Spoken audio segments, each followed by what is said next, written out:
님들, 한국 반도체 두 회사가 올해 벌어들일 영업이익이 370조 원이라는 거 알고 있었어? 370조. 이게 얼마짜리 숫자냐면 올해 대한민국 정부 전체 예산이 680조 원이야. 370조면 나라 살림의 절반이 넘는 돈을 삼성전자랑 SK하이닉스 딱 두 회사가 벌어들이는 거거든. 대한민국 전체 국방 예산이 60조 원인데 이 두 회사 영업이익의 6분의 1밖에 안 돼. 한 분기에만 각각 45조, 40조. 분기 실적 하나가 작년 한 해 전체를 넘겨버리는 거야. 그리고 여기서 소름 돋는 게 뭐냐면 세계 1위 반도체 기업 대만의 TSMC 있잖아. 지난 10년간 반도체 업계에서 절대로 넘을 수 없는 이익률의 벽이었던 회사야. 이 TSMC가 올해 벌 영업이익이 약 160조 원인데 SK하이닉스 한 곳만으로 그걸 넘겨버려. 7년 만에 역전이야. 전 세계 반도체 역사에서 메모리가 파운드리를 이긴 적은 이번이 처음이야. 근데 뉴스에서는 이 구조의 진짜 의미를 절대 안 알려줘. 왜 하필 한국이야? 왜 하필 메모리야? 그리고 이 370조가 님들 통장에는 어떤 의미가 있는 거야? 거대 자본은 이미 판을 다 깔아놨는데 개미들은 왜 매번 뒷북만 치고 있는 거야? 그래서 오늘은 AI 시대에 한국 반도체가 세계의 왕자를 차지한 진짜 구조, 그리고 거대 자본이 이미 깔아놓은 판, 스마트머니의 돈이 지금 어디로 흐르고 있는지 싹 다 뜯어왔으니까 딱 집중해봐. K수출 전성시대 시리즈, 어제 첫 번째 K방산 56조에 이어 오늘은 두 번째 K반도체 370조야. 자, 먼저 지금 한국 반도체에 무슨 일이 벌어지고 있는지 팩트부터 깔아볼게. 님들이 챗GPT한테 뭘 물어보거나 미드저니에서 그림을 그리거나 유튜브 추천 알고리즘이 돌아가거나 이 모든 게 작동하려면 엔비디아 GPU가 연산을 해야 돼. 이건 이제 상식이잖아. 근데 그 GPU 옆에 탑처럼 쌓여있는 칩이 하나 있어. HBM 고대역 폭메모리야. AI가 학습하고 추론할 때 어마어마한 양의 데이터를 동시에 읽고 써야 하는데 그 미친 듯한 속도를 책임지는 게 바로 이 HBM이야. 엔비디아가 뇌라면 HBM은 그 뇌의 기억장치인 거지. 근데 이걸 만들 수 있는 회사가 지구상에 딱 세 곳뿐이야. SK하이닉스, 삼성전자, 그리고 미국의 마이크론. 중국 못 만들어.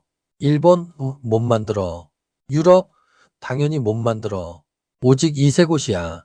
그 중에 한국 두 회사가 차지하는 비중이 얼마냐면 2025년 2분기 출하량 기준 SK하이닉스 62%, 삼성 17%, 합산 79%, 3분기가 되면 SK하이닉스 53%, 삼성 35%로 합산 88%까지 치솟아 10개 중 9개가 한국산이야. 더 늘려볼까? DRAM 전체 시장 삼성 36%, SK 32%, 합산 68%, NAND 플래시는 삼성 31%, SK 20%, 합산 51%.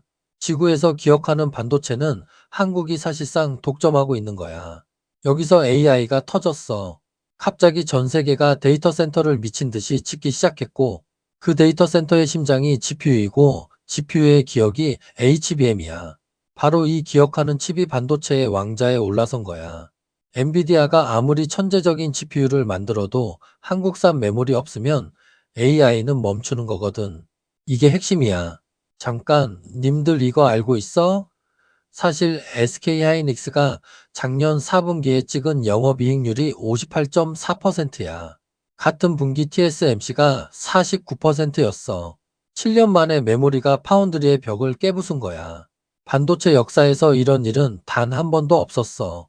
이게 왜 역대급이냐면 반도체 업계에서 돈을 제일 잘 버는 건 당연히 TSMC라는 게 30년간의 상식이었거든. 삼성이든 인텔이든 SK든 누구도 TSMC의 마진율을 넘어선 적이 없었어. 그런데 HBM이라는 괴물이 그 판을 통째로 뒤집어버린 거야. 한국 트레이딩뷰에서도 SK하이닉스 이익률 7년 만에 TSMC 추월이라는 헤드라인이 터졌고 노무라 증권은 이게 2027년까지 계속될 거라고 봤어. 작년 실적을 팩트로 깔아보자. SK하이닉스 매출 97조 원, 영업이익 47조 원, 영업이익률 49%, 전년 대비 매출 47% 증가, 영업이익은 101% 증가. 말 그대로 2배로 뛴 거야.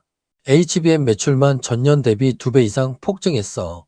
삼성전자는 매출 333조 원으로 역대 최대, 영업이익 43조 원. CNBC가 뭐라고 보도했냐면 SK하이닉스가 사상 처음으로 삼성전자를 연간 영업이익에서 추월했다. 이게 뉴스가 된 이유가 삼성이란 회사가 스마트폰, 가전, 디스플레이 전부 합쳐서 43조를 벌었는데 SK하이닉스가 메모리 하나로 47조를 벌어버린 거야. 그런데 증권가에서는 이게 끝이 아니라 시작이라고 봐. 왜? 거대 자본의 흐름을 보면 답이 나와. 올해 구글, 아마존, 메타, 마이크로소프트, 빅테크 네 곳이 AI 인프라에 쏟아붓겠다고 발표한 금액이 있어. 6,500억 달러. 한화약 950조 원이야. 이게 미국 국방 예산의 4분의 3이고 한국 정부 전체 예산보다 많아. 전년도의 2배야.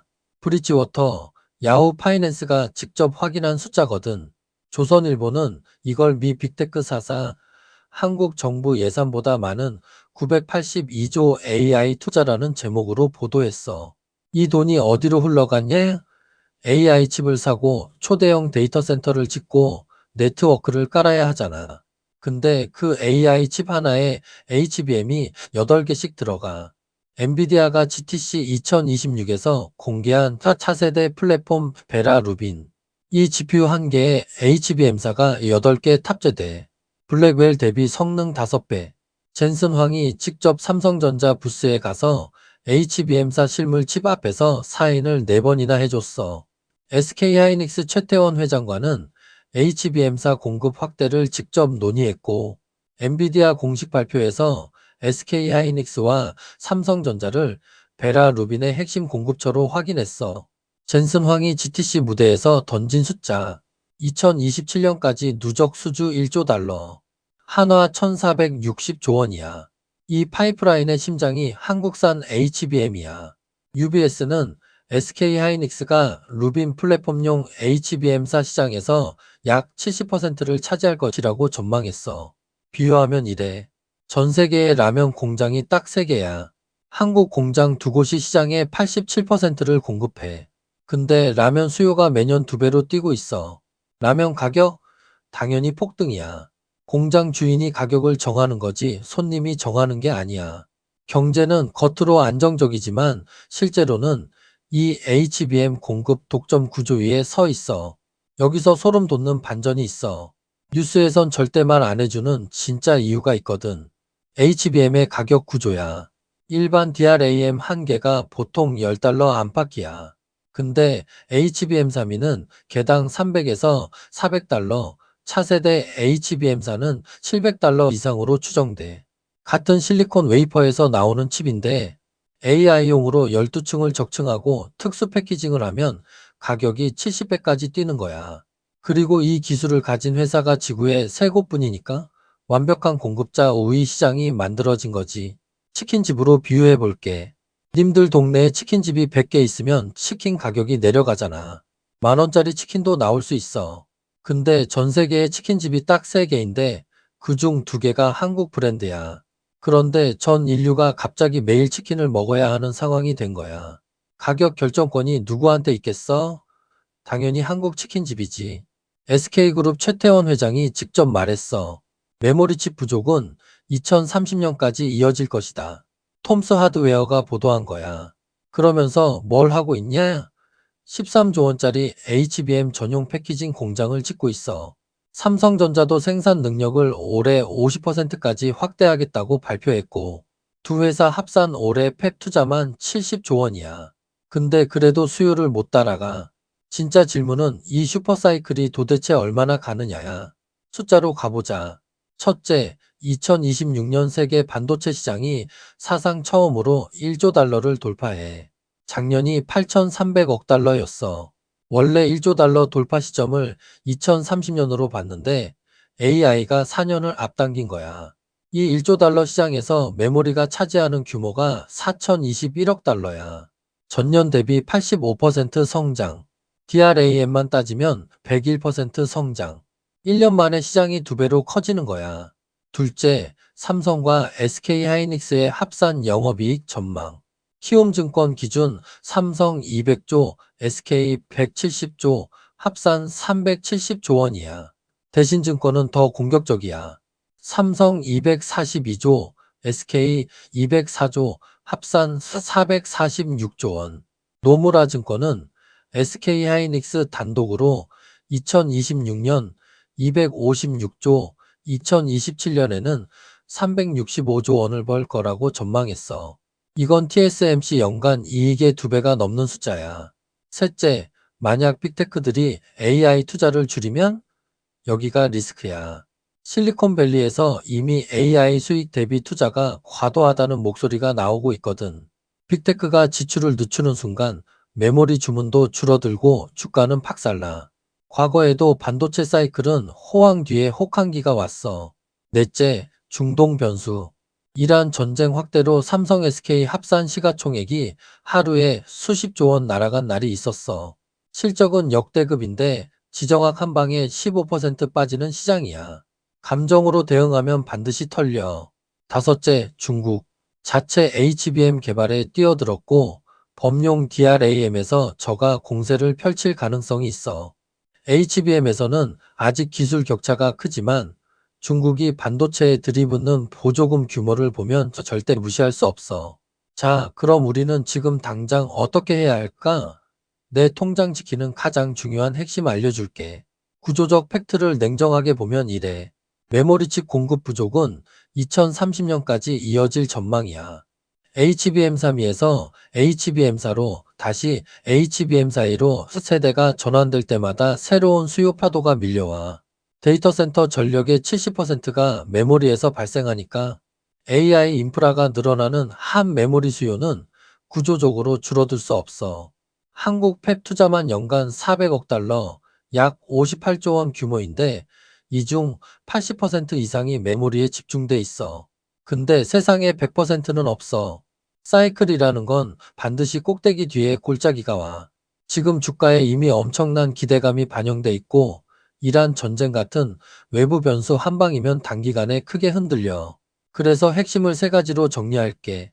첫째, 감정이 아니라 숫자를 봐야 해. 영업이익 대비 주가가 얼마인지, PER이 몇 배인지를 봐.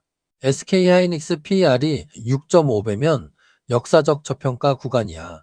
이걸 모르고 뉴스 헤드라인에 휘둘리면 거대 자본이 흔들어서 싸게 줍는 물량을 님들이 던져주는 꼴이 되는 거야. 둘째, 한 번에 올인 절대 하지 마. 분할 매수로 시간을 분산시켜.